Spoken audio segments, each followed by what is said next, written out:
Sebelumnya, saya ingin ucapkan banyak terima kasih kepada kalian semua yang selalu setia menanti video terbaru dari channel ini, terutama kepada Tuhan Yang Maha Esa, yang sampai detik ini masih memberikan kita perlindungan kesehatan, baik fisik maupun rohani, serta pola pikir yang positif dan tenang dalam menyikapi kabar demi kabar yang bertebaran dalam suasana pandemi ini.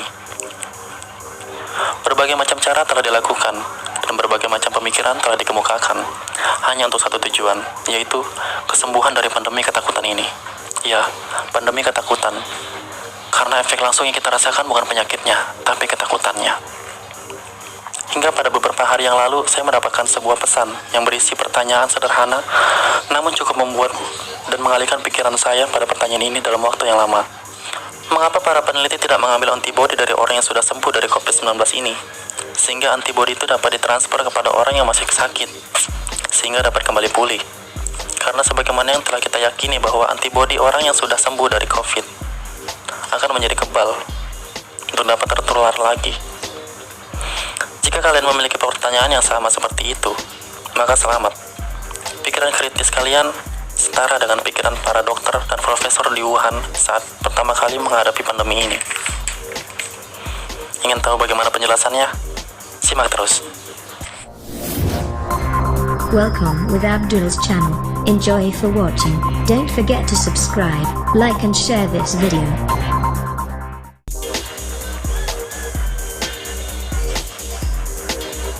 Dikutip dari republika.co.id, sejak Januari 2020, para ilmuwan Cina sudah mengumpulkan dan melakukan uji coba sampel antibodi para pasien yang sudah sembuh dari COVID-19, yang nanti akan digunakan sebagai langkah pencegahan tertularnya COVID-19.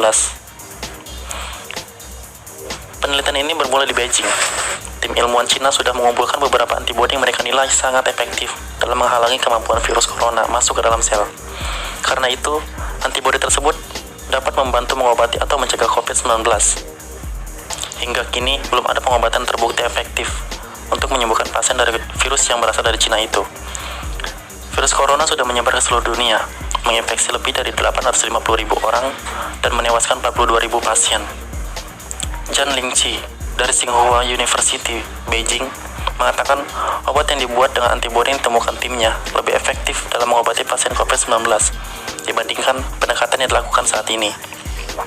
Hal itu termasuk apa yang ia sebut pengobatan borderline seperti plasma. Plasma berisi antibodi, tetapi terbatas pada golongan darah tertentu. Penelitian Zhang ini dimulai pada awal Januari.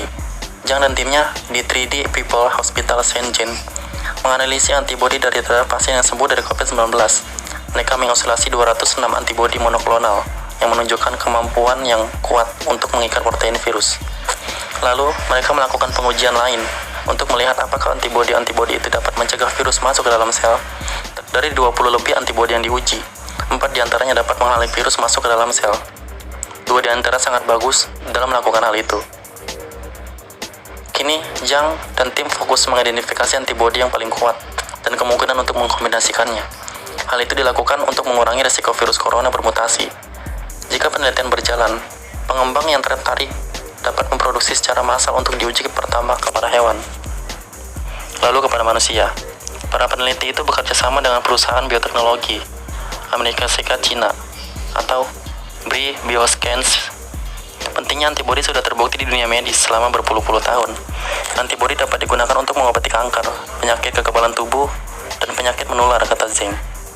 Ia menambahkan, antibodi bukanlah vaksin, namun antibodi berpotensi mencegah orang yang berisiko terinfeksi COVID.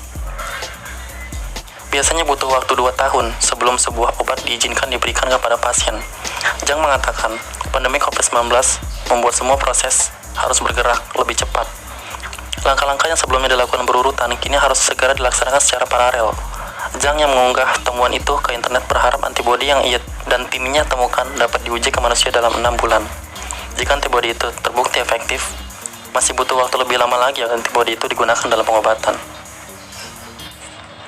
Di Indonesia, Palang Merah Indonesia atau PMI melakukan kerjasama dengan Lembaga Biologi Molekuler (EJIKMA) atau Lembaga EJIKMA dan pemerintah untuk mendapatkan obat dari plasma darah guna mengobati penyakit virus corona atau COVID-19.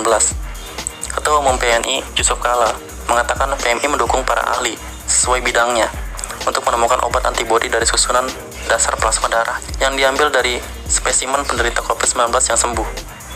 Teori Ejigma, PMI dan Departemen Kesehatan RSPAD bersama-sama untuk bekerja mendapatkan obat dari plasma ini untuk obat antibodi, kata Yusuf Kala, belum lama ini.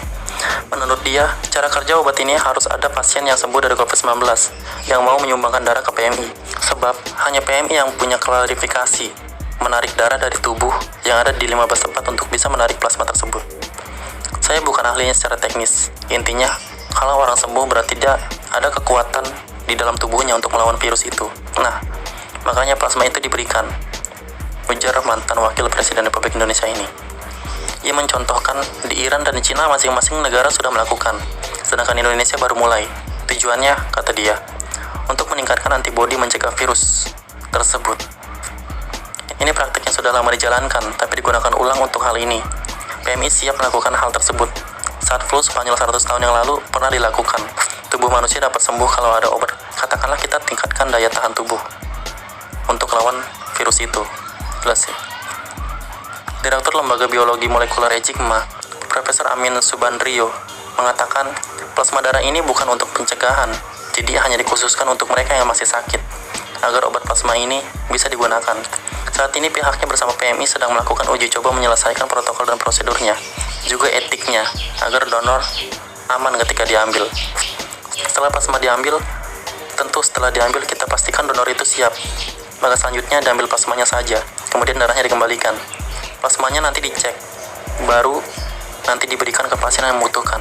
Prosesnya 2-4 minggu, kata Profesor Amin. Ada jutaan anak yang terkendala belajar online karena keterbatasan akses internet. Ada banyak tenaga medis yang tidak dibekali APD lengkap. Mari kita sama-sama sukseskan kampanye mencegah penyebaran COVID-19. Hal yang paling penting yang ingin saya sampaikan dari rangkaian pada video-video sebelumnya adalah tetap selalu tenang dan selalu berpikir positif. Sesuai dengan tema channel ini, pikiran kita adalah kekuatan yang sangat luar biasa yang mampu mewujudkan segala hal yang kita pikirkan.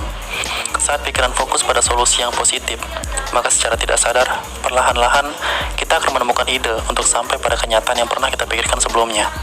Hal ini berlaku untuk setiap kondisi, terutama pada kamu yang mungkin saat ini sudah terinfeksi COVID-19. Pikirkan saja bahwa kamu pasti sembuh, kamu layak sembuh, dan kamu harus sembuh. Biarkan pikiran menemukan dan mengumpulkan berbagai macam alasan bahwa kamu layak sembuh. Dan setelah itu, proses keajaiban akan membawamu pada kenyataan yang sebenarnya. Nantikan penjelasan khusus kekuatan pikiran ini pada video selanjutnya, karena pikiranmu adalah aset yang sangat berharga. Satu dari sekian banyak manfaatnya adalah bisa kamu jadikan obat yang paling mujarab dari penyakit seganas apapun untuk dirimu sendiri. Terima kasih.